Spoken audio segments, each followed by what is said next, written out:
Welcome to Module 47 of the Legacy Holistic Health Coach Training Program.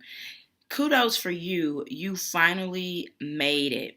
And in this module, we're going to be talking about some things you can think about or things you want to start to look at beyond health coaching.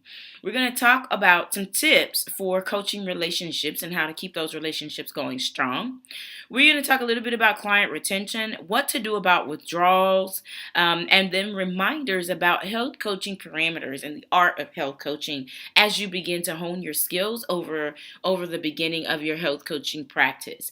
And then at the end, we're going to talk a little bit about when to actually refer a client or knowing when the best time is for a client to move beyond you. And so the word for this particular module is beyond. And so now that you're beginning to know what it feels like to be a health coach, and most likely you've already discovered that health coaching is more rewarding than you initially thought. Now the core of your work as a health coach is to support your clients on their journey to holistic health and wellness.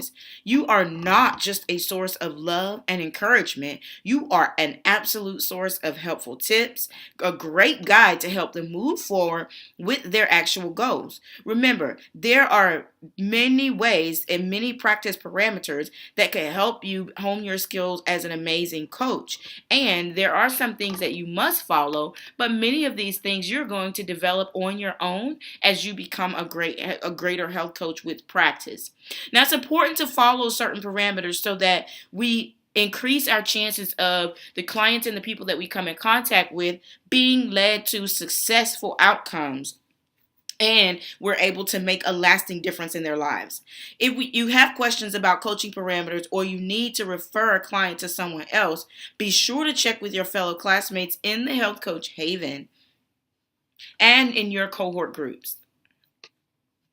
Let's go ahead and dive into some real tips for coaching relationships to make sure that your relationship with your clients are the highest and best relationships that you could possibly have and that you could possibly build. Now, it's natural to have clients who are easy to work with and some who may be more challenging. In this module, we're going to walk you through some methods of best practices for those clients who might be a little bit more difficult to work with, and some things that you can start out doing or sharing with all of your clients that will begin to allow you to hone your own skill set with your coach and begin to create your own coach to client relationships and relationship parameters. Now, you may still come across clients who are difficult to work with no matter how well you hone your skills, and these clients may be a great opportunity. These clients may also create opportunities for no-shows. They may want to withdraw in the middle of your program, or they may not be as committed to the goals that they initially set. If these situations arise, be sure to look at the guidelines listed in the module to connect with your classmates in the Health Coach Haven as well. Now, when we're not working with clients who are difficult to work with, there are some coaching tips for those clients who are in it to win it and who are looking to us to be their guides and helping them move forward with their goals that they've set. The first thing we want to do is we want to make sure that we increase foods to support better health. And so our goal is to increase healthy foods for our clients to eat and to incorporate more greens, vegetables, whole grains, sweet vegetables, and healthy fats and proteins so that we can dramatically change the lives of our clients for the better. Remember, the food that we eat not only feeds our thoughts, but it also feeds our blood and it changes the cellular makeup of who we are.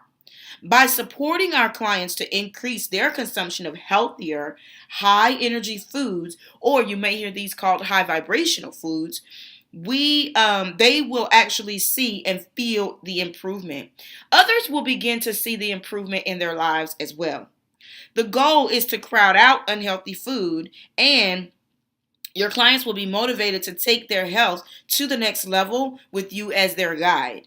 As you know, most health conditions improve with reducing meat, milk or dairy, sugar, caffeine, and artificial and chemicalized junk foods and people tend to eat on a consistent basis.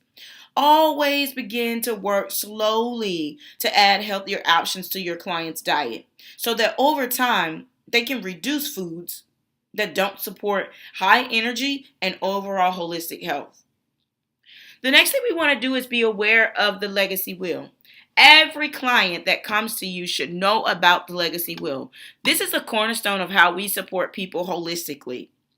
Remember, these can be considered the things that we eat first and come second to the foods that we actually put in our mouths to digest and give our bodies energy. The legacy wheel is where people spend their most time, their most energy, and where they give the greatest attention to how they choose what they eat. From social interactions to their ability to hone their skills and be more intellectual, even including their financial state. All of these things have something to do with how they eat and what they eat. Skipping over educating a person in the legacy wheel is not an effective strategy because it doesn't allow the coach to understand where the biggest issues lie in a client's life. If we want our clients to experience a change in their lives and improve their overall health, one of the best things that we can do is target options on the legacy wheel, which are, in many cases, the culprits. Have them incorporate more leafy greens, whole grains, high quality proteins, and home cooked foods first. Once these foods have become a part of their regular diet and are easy to have, we can begin to look at things on the legacy wheel that are out of balance and need changing immediately. Without first changing the food that people eat, it's difficult to change any other area of their lifestyle, and we want to make sure that we're keeping that into perspective when we're going to introduce their legacy will to them.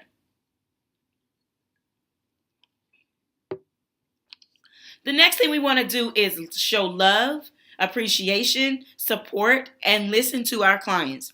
One of the most important things we can do is to listen to and love on our clients. Offering understanding or unending encouragement and support and compliment them often on their progress is a great way to help people understand who you are as a coach and why this work comes from your heart center. As a coach, you may also want to send them a card or letter in the mail and acknowledge how far they have progressed in your program. Remember important details about their lives, like their pets, their family members, their anniversaries, birthdays, and even their names. Let them know how happy you are to be working with them and providing your clients with a safe space to talk and to be heard. When you're present with your clients in active listening, you will find that your intuition will guide you during your sessions. Allow this intuitive ability to continue to hone itself as you work with more complex clients. Oftentimes, the client just wants to talk, but remember, you don't have to solve their problems. By simply having someone to listen to, then your clients will often figure out the answer on their own. And we want to allow them this space to have their breakthrough. Now, we also want to make sure that in everything that's happening, we're helping clients define their goals. So when a person begins your your health coaching program, it's important to have them fill out the goals form where they can clearly define their goals for the program. Clients must first be aware of their present situation and then define what they would like to accomplish through working with you over the course of the program. Now, it's also valuable to continue checking in with your clients around the progress towards these goals that you've allowed them to set. As your program progresses, be sure to create new goals and be able to redefine the existing goals while you're checking in with your clients. The next thing you want to always do is follow the lesson outline. Be sure to follow the outline that's always provided for you in this course. You don't need to follow it word by word, but the outline does provide effective direction for you and your clients. Review the outline and practice with your peers so that you are familiar with the process of this. Also, remember to allow your client to lead the session.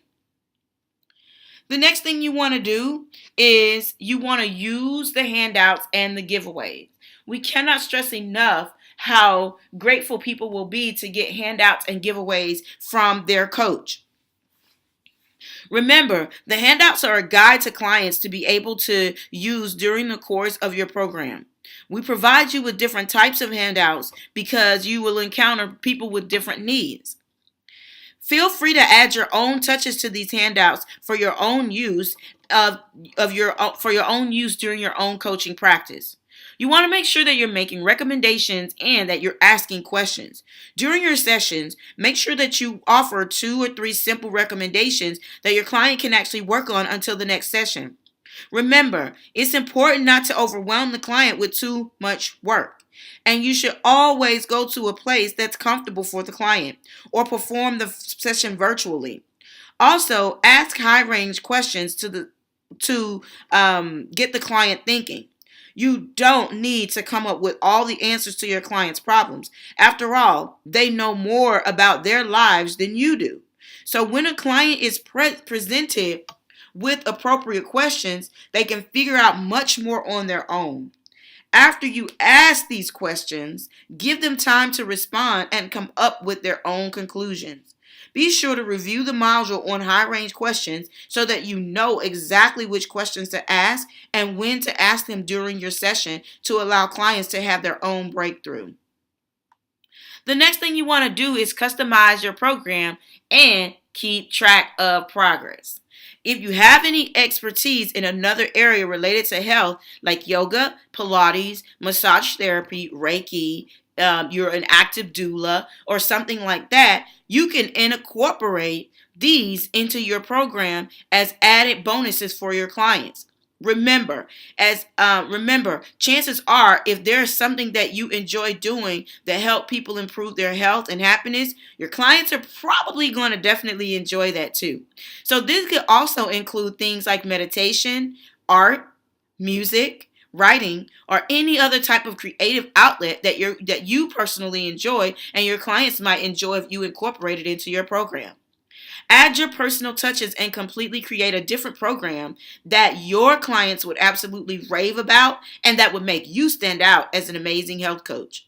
Be sure to keep track of your clients' progress with the progress forms that we give you in this program. You are at liberty as a health coach to change the progress forms to something that works best for you and your practice. Remind your clients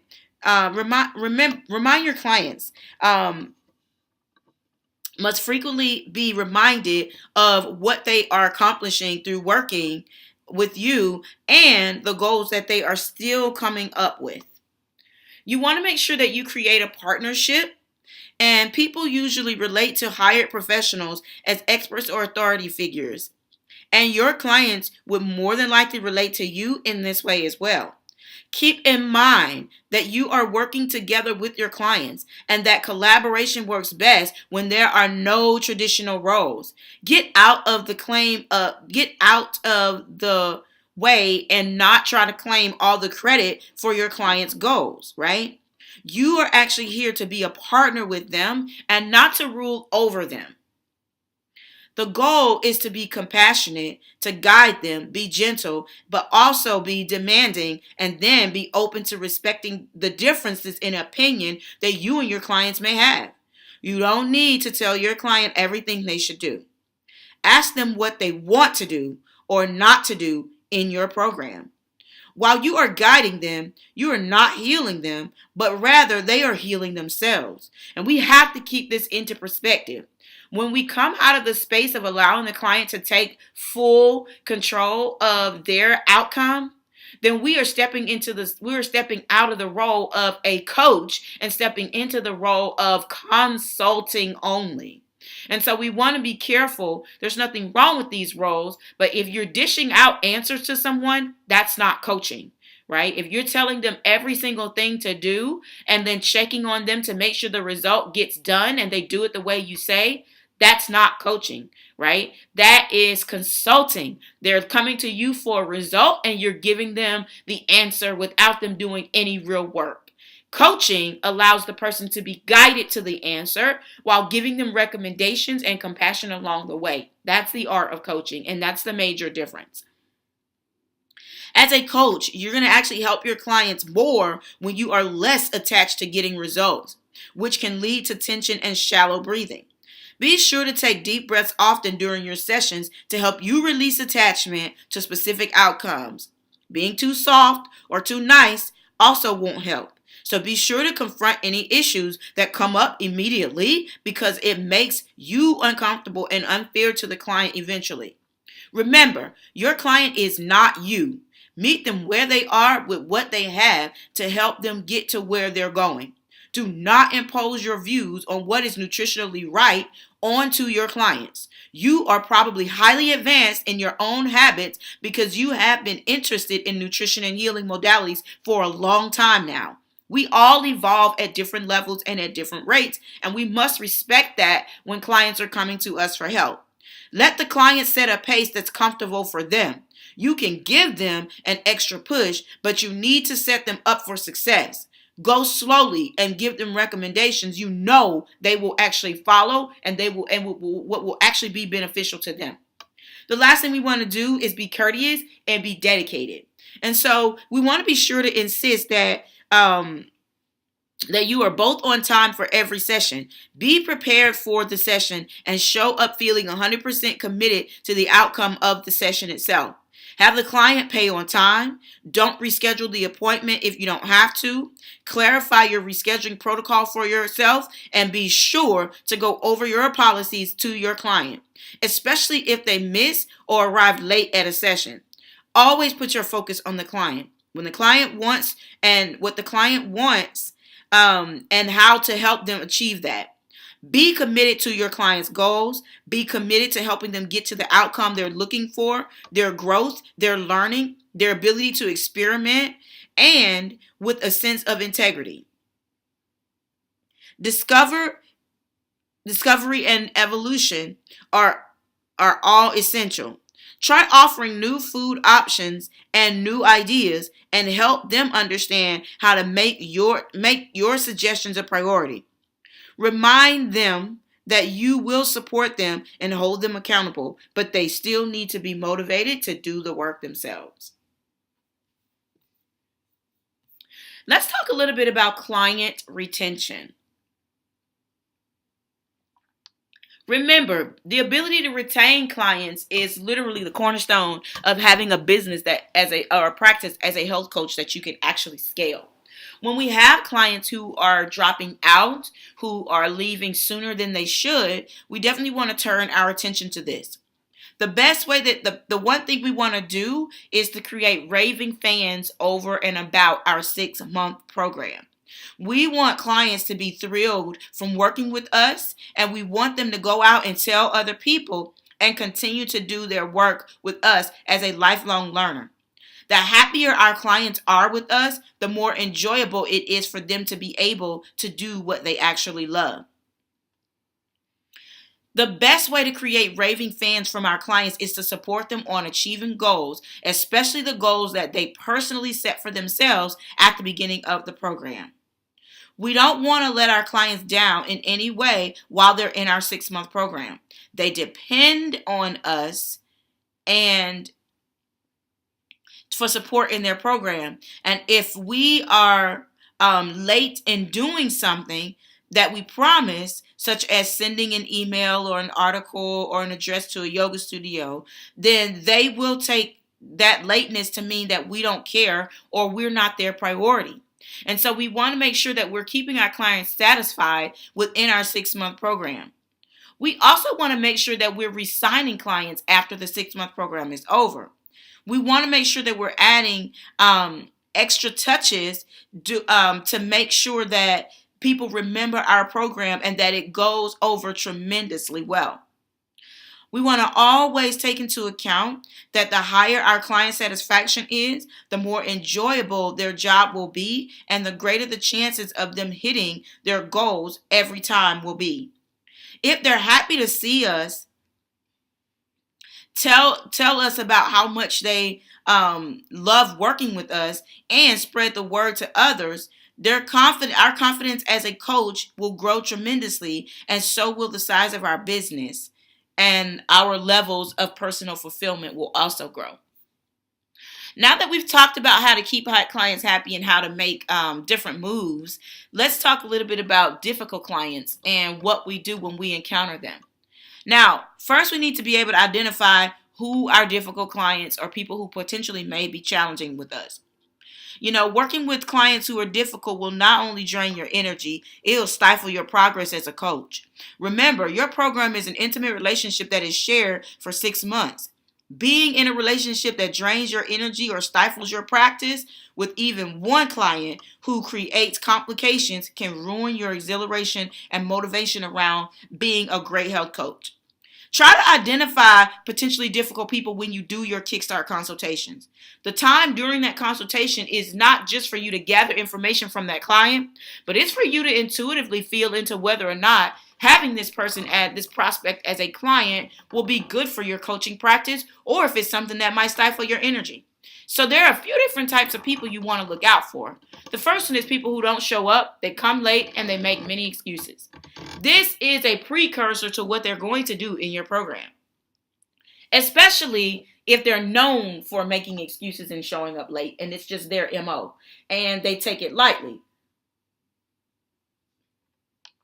You want to make sure that you not only are not allowing this to happen in your coaching practice, but that you are revisiting what is necessary for your coaching practice to go forward.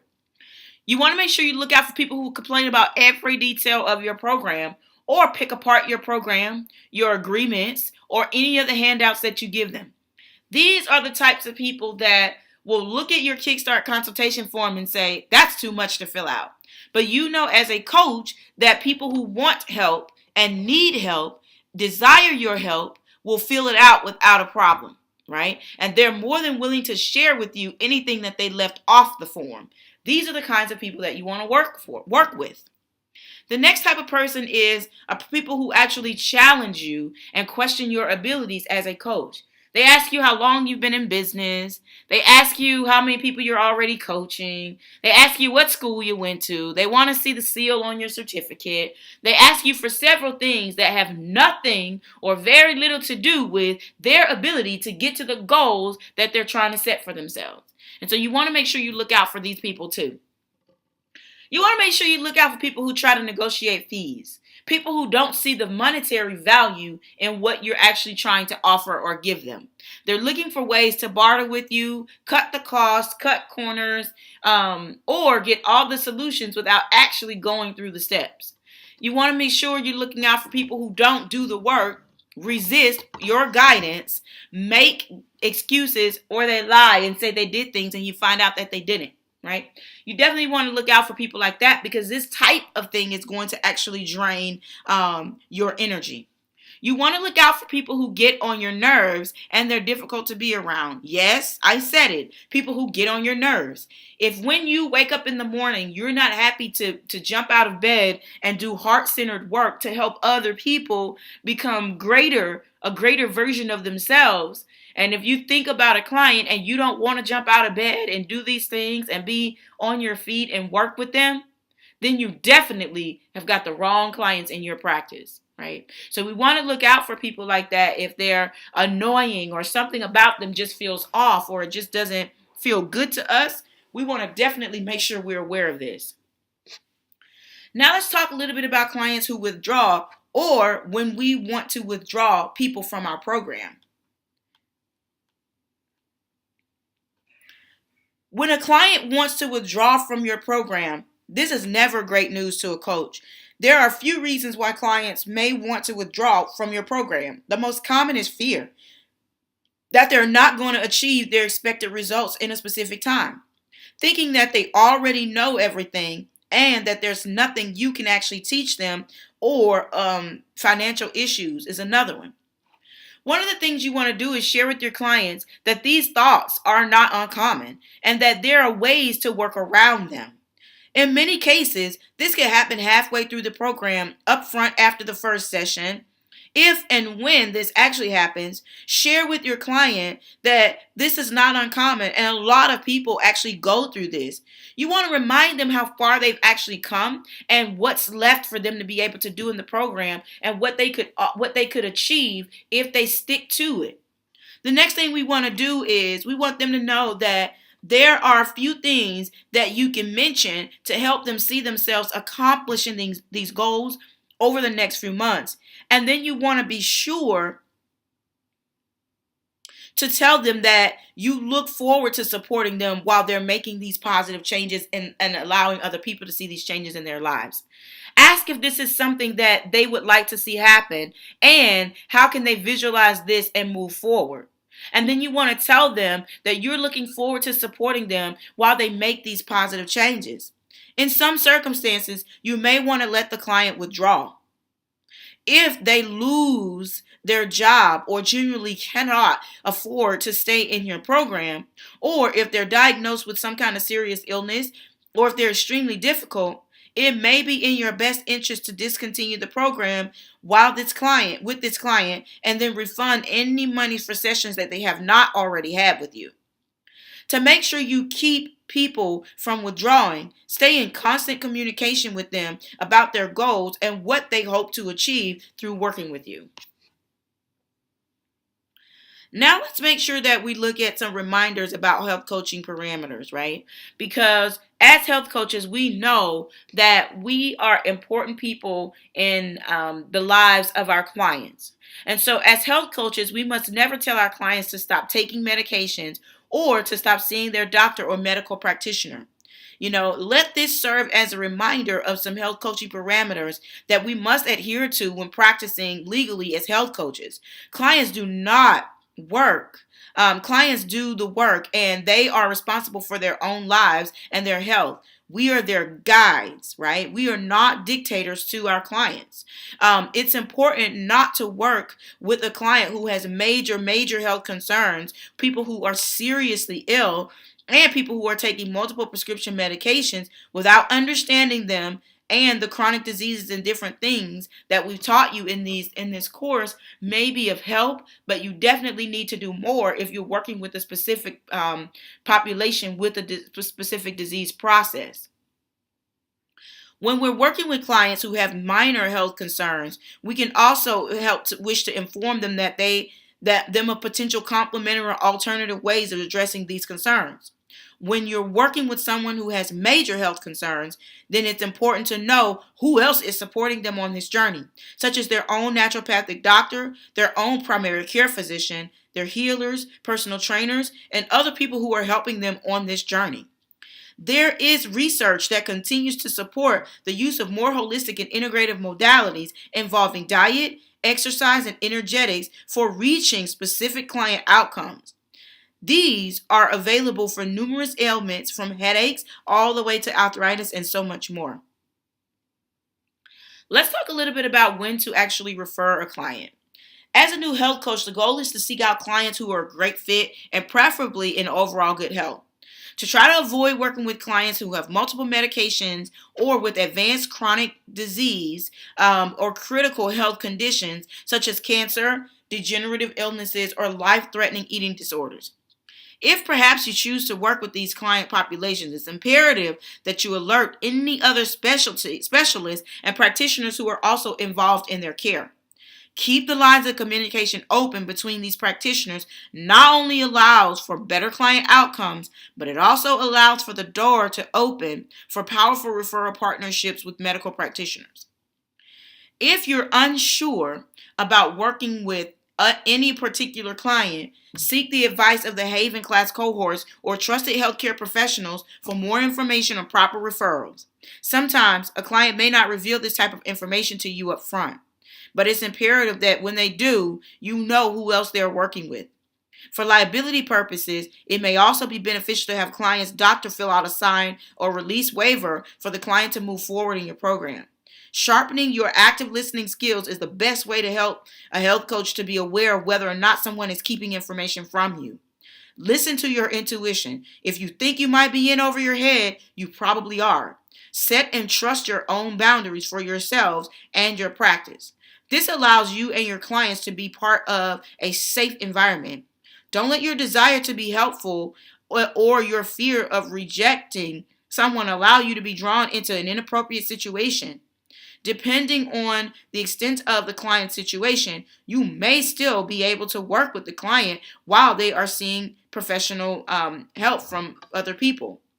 This is the ideal situation when it comes to chronic disease and any type of illness directly involving a body system. If your client shows signs of depression, mania, mental instability, or suicidal tendencies, you should refer them immediately to a mental health professional. The signs of depression are going to include decreased energy or fatigue, feelings of hopelessness and pessimism, persistently sad, anxious, or empty black moods, feelings of guilt, worthlessness, or even helplessness. People who are depressed tend to have a loss of appetite or weight, or they overeat or gain weight. There is insomnia, early morning awakenings, or oversleeping, difficulty concentrating, remembering, or making decisions, loss of interest or pleasure in hobbies that were once enjoyable, and these include sex. The signs of mania are signs we don't want to miss as well. They have poor judgment, racing thoughts, increased talking, suicidal thoughts, these grandiose notions, unusual irritability, and increased sexual desire or appetite. They have a decreased need for sleep, markedly increased energy from an unknown source, inappropriate social behavior, abnormal or excessive elation. Now, if a person is mentally unstable, these are some of the things that we want to make sure we're looking out to do. The client tends to be out of touch with reality and fixated on events of the past. The client is emotionally unable to cope or follow through on basic strategies, excessively anxious, emotional, or angry. The client is suffering from a recent trauma, domestic violence, or grief or loss. The client is dealing with substance abuse or issues related to other serious addictions. In the event that you witness or learn that a minor is being abused or neglected in some way, we advise you to file a report with the Child Welfare Agency or hotline in your area as soon as you can. The reporting phone number is usually listed in the front of the phone book or under your local Department of Social Services, or it can be found online. If there is an emergency situation, the police should be called if the person who revealed the instance of child abuse to you is a direct witness. Encourage the witness to call and make a report. However, if you believe a child is truly in danger, we suggest you make the call. If you are not in a profession in which you are legally mandated to report these issues, you may do so anonymously. If a client reveals that they were the victim of a relatively recent crime, encourage them to report the incident to the local authorities immediately. In addition, encourage them to meet with a therapist or visit an intervention agency that deals with their specific issue or post-traumatic issues of such events. This is also relevant to cases where the incident occurred in the not so recent all past. If a client still feels threatened by the perpetrator or of a past crime, they should be encouraged to seek legal support or work with an appropriate intervention agency to get the support that they need.